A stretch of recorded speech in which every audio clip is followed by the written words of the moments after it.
हमारी सारी जमीन का अधिग्रहण किया, घर से बेघर किया लोगों को, और उसके बाद जेल भी भिजवाई इन्होंने। पुलिस लाए ये, इन्होंने जेल भिजवाया हमको। फिर जो जमीन यहाँ बची हुई थी वो रेलवे ने खरीद ली। अब रेलवे ने खरीद ली तो हम तो भूमिहीन हो गए। सुनी नहीं, न विधायक ने सुने, सांसद किसने सुनी नहीं। लास्ट में ये में जेल में बंदी किया। अब आगे तो सोचे भी ना सरकार, अगर रेलवे आएगी तो हमारी लाश के ऊपर आएगी वो, ठीक है। अगर उससे मोदी जी खुश होते हैं तो ठीक है, हम ऐसी सही।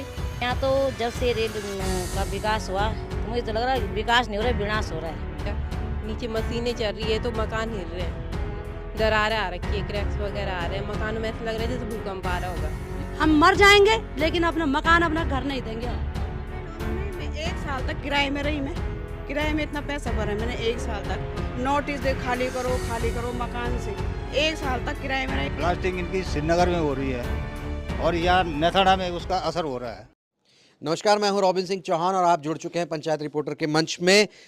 इस समय मैं टिहरी ज़िले के कीर्तिनगर ब्लॉक के नेथाड़ा गांव में हूं।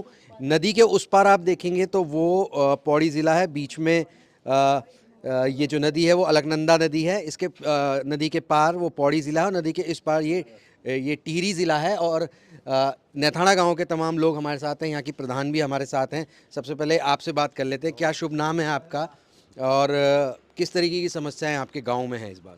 मेरा नाम श्रीमती आशा देवी है, मेरा ग्राम प्रधान नेथाड़ा।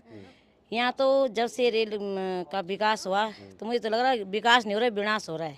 ऐसा क्यों लग रहा है आपको? मुझे ऐसा लग रहा है हमने 2 साल धरना भी दिया, गांव के लिए लड़े, अपने बच्चों के लिए, सभी पूरे गांव के बच्चों के लिए। बेरोजगारी फैल गई और इसमें दिख रहा है कि जो खेती थी हमारे यहाँ, सब्जी वाली खेती थी यहाँ पे, तो सब्जी लोग उगाते उससे अपना बिजनेस करते थे, लेकिन उससे भी नष्ट हो गए। क्यों? जो खेती बची है उसमें भी गाय आ रही हैं। उन्होंने रेल वालों ने पूरा खुला कर दिया। हमें बहुत परेशानी, रास्ते हैं, स्कूल बच्चे जा नहीं पाते, बूढ़े हैं, कहीं भी सब रास्तों का विनाश। इसमें कोई हमें सहयोग नहीं दिया जा रहा है। तो प्रधान जी जो बात बता रही हैं, मैं दर्शकों के लिए समझा देता हूं कि यहाँ पर ऋषिकेश से कर्णप्रयाग तक एक रेलवे लाइन बिछ रही है। उसके बीच में ये नेथाड़ा गांव होता है जहाँ पे रेलवे स्टेशन बन रहा है यहाँ पे। तो इनकी ज़मीन अधिग्रहित की गई है रेलवे द्वारा, लेकिन इन्हें उचित मुआवजे की दरकार है। वो जो वादा किया इन्होंने नहीं पूरा कर। नहीं, रोजगार नहीं दिए इन्होंने। क्या क्या वादा किया था इन्होंने, क्या क्या किया है इन्होंने बोला था हम इसको रास्ते बना के देंगे, घेर बाड़ करेंगे, जो जमीन बची है रास्ते बनाएंगे, बारात घर बनाएंगे, ग्राम पंचायत भवन बनाएंगे, लेकिन कुछ नहीं बनाए। और नहीं बनाए थे, पर बच्चों को रोजगार मेन है, मेरे रोजगार चाहिए था। ये चीज़ें नहीं बनाए थे, कोई बात नहीं, पर इन्होंने रोजगार नहीं दिया। रोजगार के लिए 2 साल धरने में अपना सहयोग दिया, सब लोगों ने तन भी दिया, मन धन करके, पर लेकिन कुछ नहीं दिया इन्होंने। परेशानी धूल से अलग परेशानी ना, इन्होंने धूल का दिया। नीचे मशीनें चल रही है तो मकान हिल रहे हैं, दरारें आ रखी है, क्रैक्स वगैरह आ रहे हैं मकानों में। ऐसा लग रहा है जैसे भूकंप आ रहा होगा। ये ब्लास्टिंग करते होंगे? ब्लास्टिंग करते हैं और नहीं, मशीनें भी चल रही हैं, इनकी गाड़ियाँ चल रही हैं, ट्रक वगैरह चल रही हैं, इनसे भी हिल रहे हैं। तो इन लोगों ने कुछ भी नहीं दिया। अच्छा, जो आप लोगों की खेती वगैरह की जो ज़मीन थी, जो जिसमें आप खेती करते थे, अब उसकी क्या स्थिति है? वहाँ आप जो ज़मीनें बची हैं उसमें खेती कर पा रहे हैं? नहीं, कोई नहीं कर रहा, खेती नहीं कर। जब हमारे मकान गए थे, हमारे खेत भी गए, मकान भी गए, उस टाइम उन्होंने बोला था कि जो 8 परिवार मकान जा रहा है तो उनके प्रत्येक परिवार को एक बच्चे के लिए नौकरी देंगे सरकारी। कुछ नहीं दिया और पैसा भी कम मिला हमें। अभी मैंने ये यहाँ पे ज़मीन ली, उतना हमें मिला नहीं जितना मेरे ये ज़मीन लेने में, मकान बनाने में इतना पैसा लग गया। मतलब आपका मकान भी गया वहाँ पर? हाँ, मकान। अब आपने ये नया मकान लिया? ये ज़मीन ली, मकान बनाया, पैसा उतना मिला ही नहीं हमको। और उस टाइम उन्होंने बोला था कि जितने ही मकान जा रहे हैं उन लोगों को हम एक बच्चे के लिए सरकारी जॉब देंगे। कुछ नहीं मिला। तो यहाँ पे धूल मिट्टी उड़ती है, छत में जाके देख लो, एक सुबह में यहाँ से धूल मिट्टी निकाल रहे हैं। पानी की कोई व्यवस्था नहीं है, कभी पानी नहीं डालते हो, काम चल रहा है तो पानी नहीं डाल रहे। और यहाँ रोड से अलग धूल उड़ रही तो नीचे से अलग धूल उड़ रही है। परेशान हो गए हम, मकान पूरे हमारे दरार आ गए मकानों में। कहाँ से हम दोबारा वहाँ से मकान बनाएंगे? जितना उन्होंने दिया था वो तो सारा मकान पे, उससे ज़्यादा उसमें पैसा लग गया है। ना उन्होंने हमें सरकारी नौकरी दी, उन्होंने बोला कि सरकारी नौकरी देंगे, धोखा किया सरकार ने हमारे साथ। अब तो प्राइवेट नौकरी भी नहीं दे रहे। सारे गाँव के लड़के यहाँ बेरोजगार घूम रहे हैं, चोरी चकारी की डर है हमें। यहाँ पूरे यहाँ पे जब से ये पुल बना है, यहाँ पे पूरे श्रीनगर के कूड़े कबाड़े आ रहे हैं। कभी परसों हमारे घर में चोरी करने के लिए घुस गए थे। अगर हम नहीं रहेंगे घर में तो कौन रहेगा उसका जिम्मेदार? सरकार रहेगी उसका जिम्मेदार।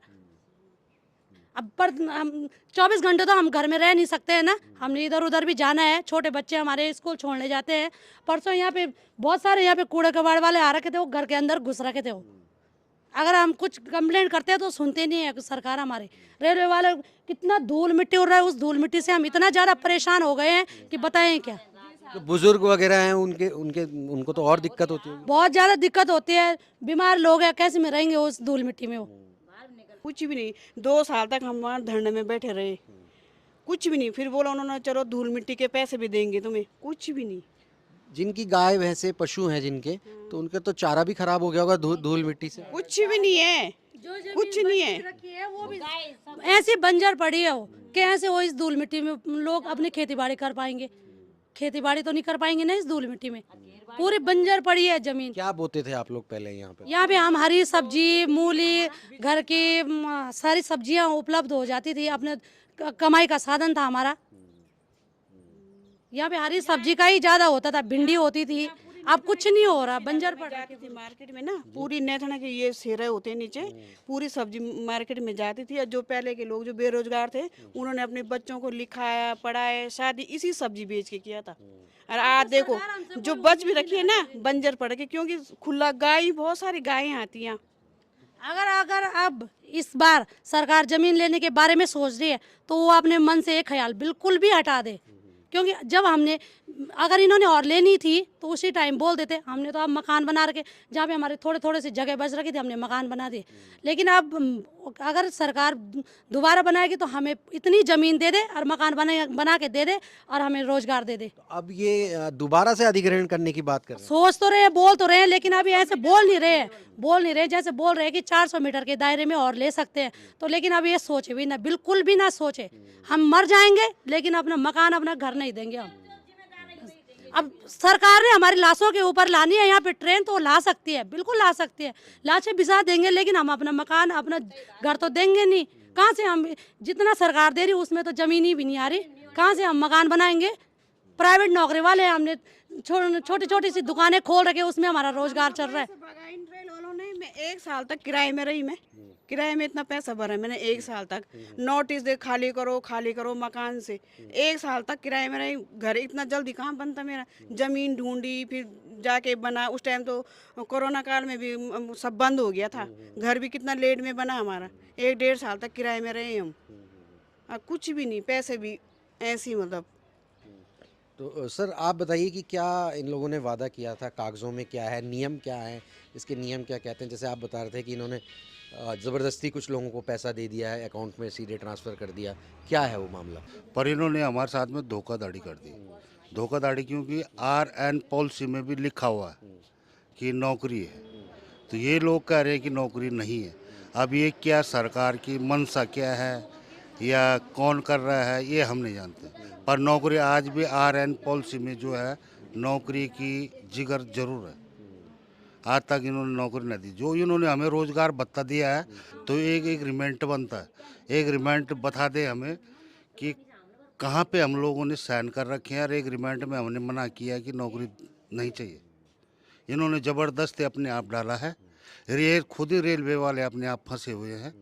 अब जो ये रोजगार भत्ता दे रहे हैं, बेरोजगारी भत्ता बोल रहे हैं, तो उसमें आप सारी कानूनी प्रक्रिया शुरू कर रहे हैं, हर चीज़ को दे रहे हो।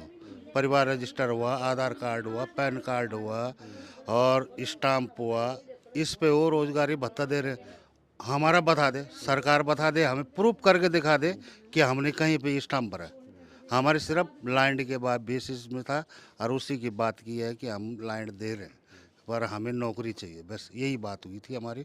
अब बेरोजगारी भत्ता तो इन्होंने अपने आप अपनी मर्जी से डाला था। वो बेरोजगारी भत्ता क्यों डाला था? जब तक रेलवे का कामयाब विकास करेगा, काम करेगा, तब तक के लिए वो बेरोजगारी भत्ता इन्होंने 5.5 लाख रुपए डाली है। नहीं, किसी काश्तकार को पता नहीं कि 5 लाख रुपए काय किया है।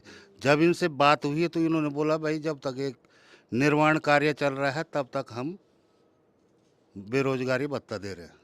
मैं एक चीज़ और जानना चाहता हूँ कि ये जो इलाका है, ये चौरास वाला, और यहाँ से ये जो इलाका है, यहाँ पे तो इससे पहले GVK आया, डैम आया, उसके बाद रेलवे आई, तो यहाँ तो बड़ा उथल पुथल लगा हुआ ही है इस पूरे इलाके में।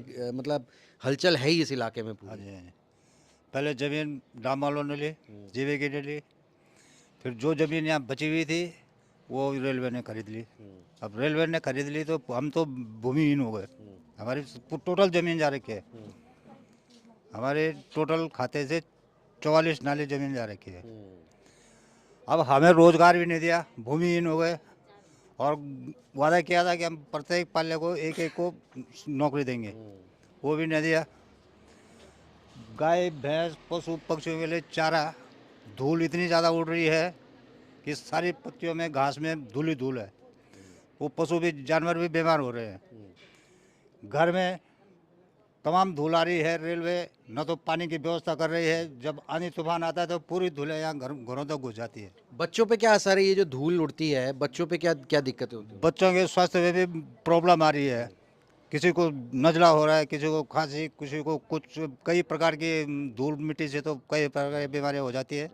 तो बच्चों के ऊपर भी बहुत असर पड़ रहा है, जानवरों के ऊपर पड़ रहा है, वृद्ध आदमियों के ऊपर पड़ रहा है, जवानों के ऊपर पड़ रहा है, सभी के ऊपर ये प्रदूषण से सभी प्रदूषण हो रहा है। और इनका जो ब्लास्टिंग हो रही है, ब्लास्टिंग इनकी श्रीनगर में हो रही है और यहाँ नेथाड़ा में उसका असर हो रहा है। इनकी ब्लास्टिंग कीर्तिनगर से आगे हो रही है और उनका असर यहाँ पड़ रहा है। इतनी ज़बरदस्त कंपन हो रही है मकानों में।